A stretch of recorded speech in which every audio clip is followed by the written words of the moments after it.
So needless to say, this card really, really drew me to it. So we have here the Ten of Wands, and the Ten of Wands is dealing with a lot of responsibilities, okay? Having a lot on her plate. She's got that other wand on the ground, and if she were to, bend down and pick that up, she's going to drop everything that she's holding. So it's a situation where you kind of need to, really prioritize what's really important right now. Maybe I need to take care of everything here first before I pick up that last project. Maybe I need to learn to take care of myself first before I start helping others. Maybe I need to take these wands home, set it down so that it has a place in my house first before I come back for this other thing. Okay? Or maybe I just need to be strategic about it, put everything down, kind of get a string or a cord or some piece of cloth and bundle everything up so that I can carry them in an easier manner. So I feel like you're shifting priorities, you're shifting your work around, you're moving things around as well as arranging things so that they're more manageable for you. So I definitely feel like, the later part of this month is about the expending of your energy, okay? Where are you wasting energy? Where are you expending it in the right channel? And how can things and processes and procedures and ways of doing be made so that they are more effective, so that they are more streamlined, so that we can work smart rather than work hard, okay?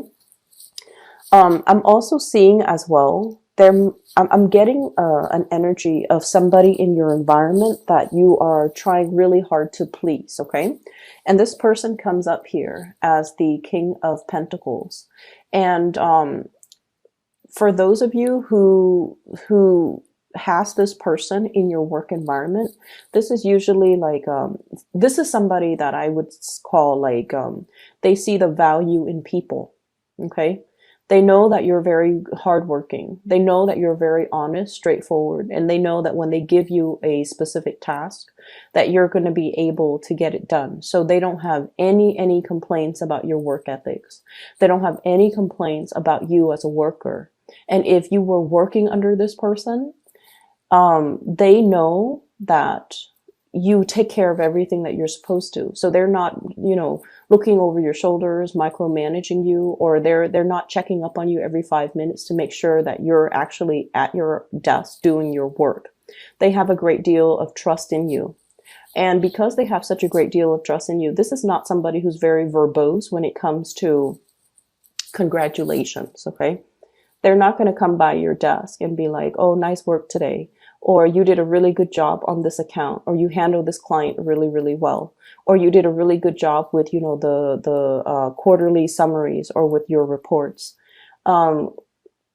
Compliments don't come easily with this person. And I feel like the way in which you know that they trust you is when they give you important tasks for you to finish. It's because they trust you. They wouldn't give these tasks willy-nilly to any slacker in the office. They come to you with the best because they know you're capable of doing the best, okay? And so I almost feel like you don't need to go out of your way to impress anybody or prove anything to anybody, okay? And you especially don't need to, keep yourself so. We have the Devil and the Ten of Wands, and this is like, responsibility, being a workaholic. Like I mentioned before, the number 4 people are like the workaholic of the numerology world.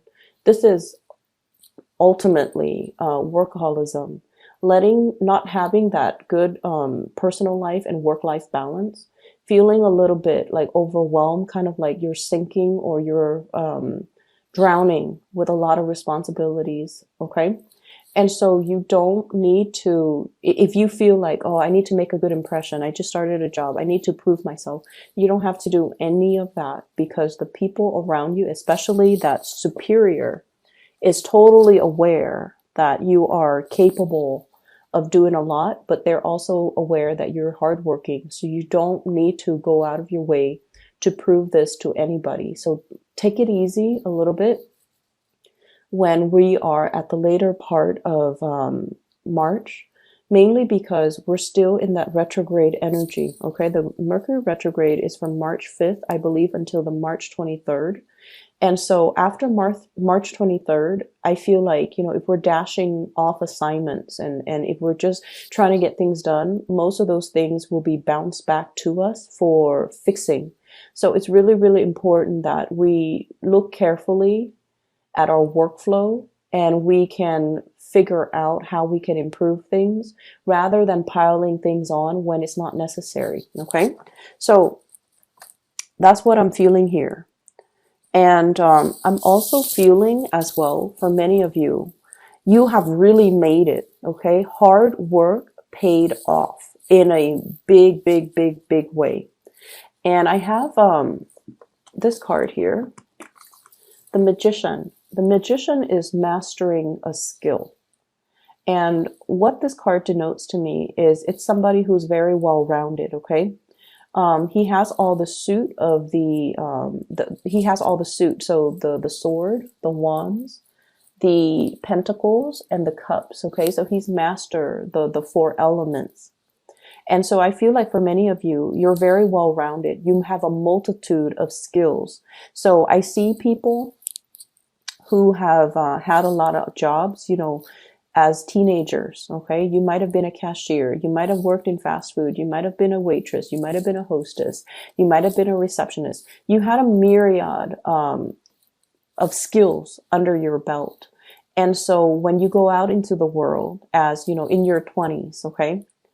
And you're trying to find like part-time jobs, or you're trying to figure out like, what career path should I go? You have a lot of things to go off of. You have a packed resume, a stacked resume. And I also feel like a lot of the times, one of the dangers about, being so well-rounded and so versatile is that it can make it very difficult for us to really commit to, decide upon, and stick to a specific career path, because we feel like one career might bring us a lot of financial abundance, for example, but it's not intellectually stimulating. Another career might be very, very intellectually stimulating, but it's really not allowing us to, help people. And then such as, doing research in a laboratory, like day in and day out, you're stimulated, but you don't feel like you're applying that knowledge or you're helping people in a physical, tangible sense. And then another job that might be really, really, really exciting. It allows us to travel. So for example, being like a sales rep, and it brings a lot of money, but it's lacking in that emotional abundance because it's hard to maintain a relationship when you're constantly on the go, when you're, sleeping in hotel rooms every night, when you're constantly traveling. So I feel like you feel there is a job out there that is going to encompass all of these elements. Not only is it going to soothe you, emotionally, it's also going to bring financial abundance. It's going to be intellectually stimulating. It's going to be exciting, where day in and day out is not the same routine. So many of you are out there looking for this big job that will fulfill you 100%. I see a lot of internet-based types of job search, okay? This is like going on LinkedIn, seeing what other people are up to, looking at the industries that they have collected experiences with.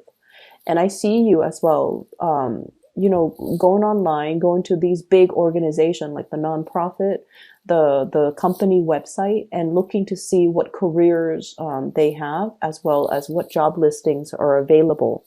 So I feel like, you believe there is something out there that is created specifically for you, where you can continue to develop not only one skill, but like all of the skills that you bring to the table.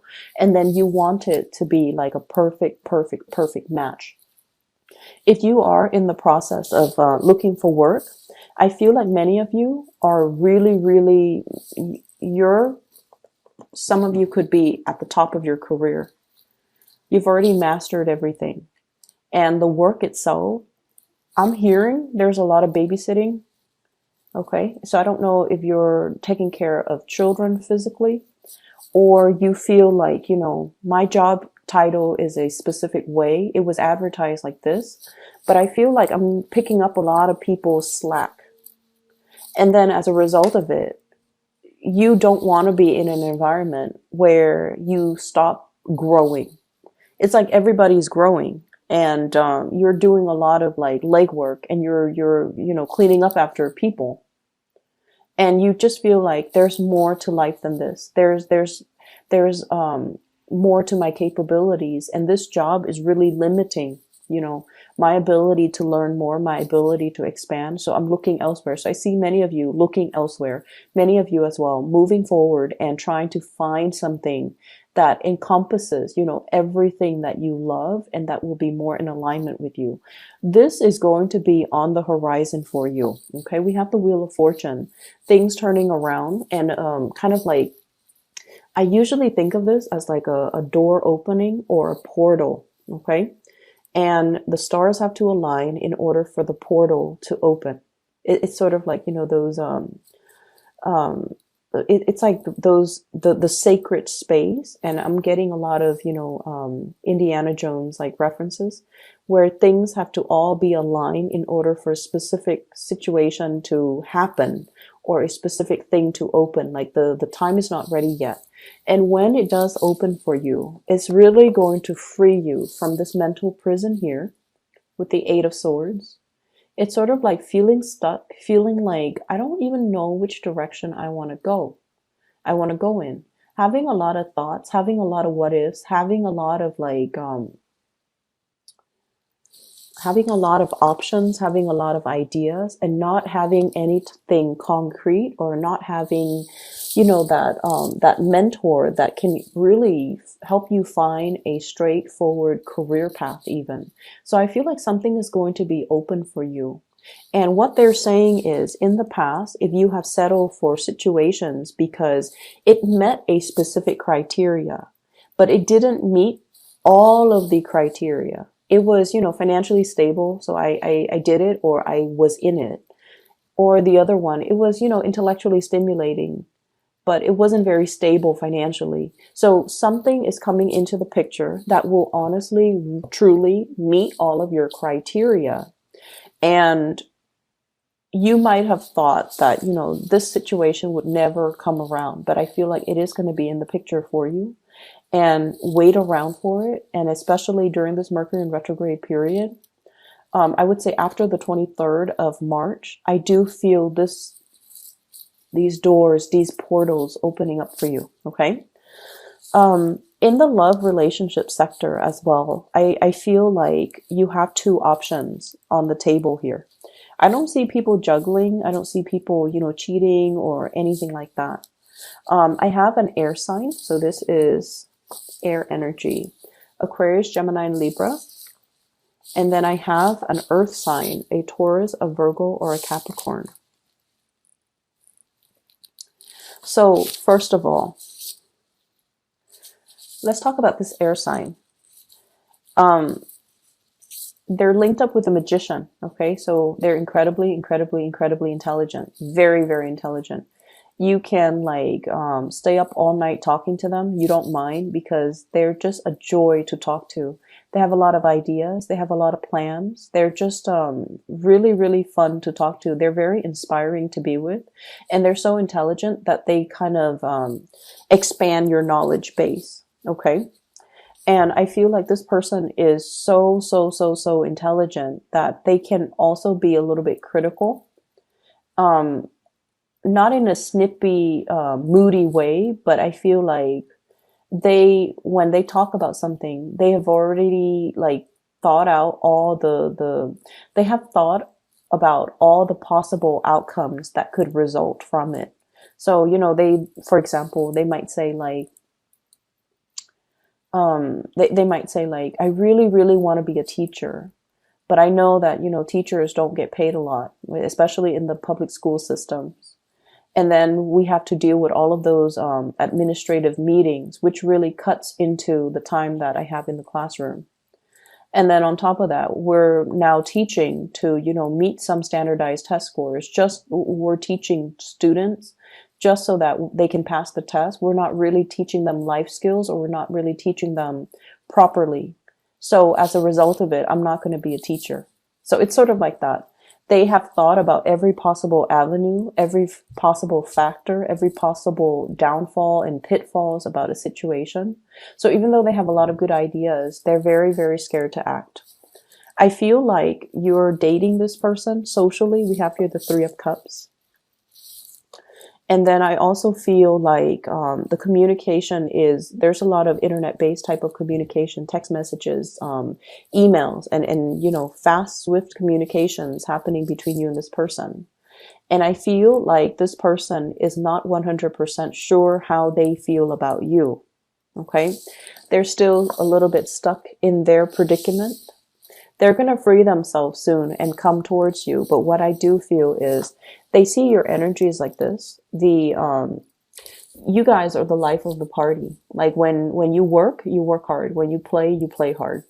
And so I feel almost like this is somebody who might be a little bit more of a homebody.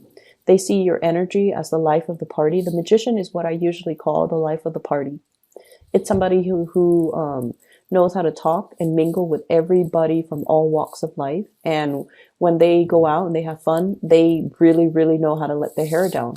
And I feel like because of that, this person feels a little bit intimidated by you because they're not really sure if you are. They might see you as having a lot of options. Seven of Cups. So they need to have, you know, 100% certainty that you are into them before they can commit to you. So that's just so you know. On the other hand, I do see another person here, and this is the King of Pentacles, Earth sign, Taurus, Virgo, Capricorn. This is what I feel like the Mr. or Mrs. Right. Okay, this is like the person that has everything that we look for in a partner. This is somebody that we want to bring home to mom and dad. They're proper, they're polite, they're financially stable, they're very loyal, and they're also very calm and in a way like bashful when it comes to, you know, public display of affection. Okay, this is someone who's very prim and proper. Some of you might be in a relationship with this person, and recently it seems like there has been a lot of responsibilities from your end and from their end where you're not able to meet up together as a couple. There might have been a few arguments and flare-ups in the relationship recently as well. But no matter what, you and this person always comes back together. This is somebody where if you've had a really bad day, they will give you a foot massage. Okay, if you were on your feet all day, they will you know, go home, pamper you, massage you, and just, you know, take care of you. They really, really take care of you. They're not 100% emotionally expressive. And I feel like the characters you're dealing with, this air sign and this earth sign, they're not 100% emotionally expressive. They're not going to tell you, oh, you look very beautiful today. They're not going to tell you, you know, I really appreciate everything that you do. They don't work and operate in that way, but just know that you are very, very loved and looked after. And, you know, like I said, you're a force to be reckoned with. So I feel like the people around you really, really care about you. They just don't express it in a very verbal way. And so you kind of, you know, with the Mercury retrograde time frame, the best way for me to explain how to navigate the energy is don't listen to what people say. Watch what people do, because the surface communication, it's all a facade. It's all an act. It doesn't really mean anything at the end of the day. It doesn't even matter. It doesn't even have any substance. Look at what people do. And this person, I feel like they will do things to show how much they care. This person as well, they will do things to show you, you know, how much you mean to them. And so whatever, I feel like, you know, if you feel a little bit overwhelmed with work, I definitely feel as well that you have to learn to kind of balance out your work life and your personal life, or even your social life. Okay. Like work hard, party hard, or play hard. But you also need to preserve the time to really be there for these people who are also quite important in your life. You have some good things coming in, and I can assure you that hard work does pay off. You're going to start to see snippets of it, the payout, okay, at the end of this month, once we pass that the 23rd with the Mercury retrograde energy. So things will be righted again. Just make sure that you're not taking your work home. Make sure that, you know, you leave the time and the space for yourself to kind of leave work at work. And then when you get home, that you're not constantly thinking about it. Okay. Let me see if there is anything else here. I feel as well, you know, the later part of this month is also a really, really good time for dating and getting back out there and socializing for many of you. So if you are, you know, trying to find the right person, I especially see the latter part of the month being really, really good for Mr. or Mrs. Right, someone who's right up your alley to come into the picture, who sees all the, you know, the good traits, who sees how hard you work, how dependable you are. They're going to be coming into the picture, and I feel like they're very, very much in alignment with your energy.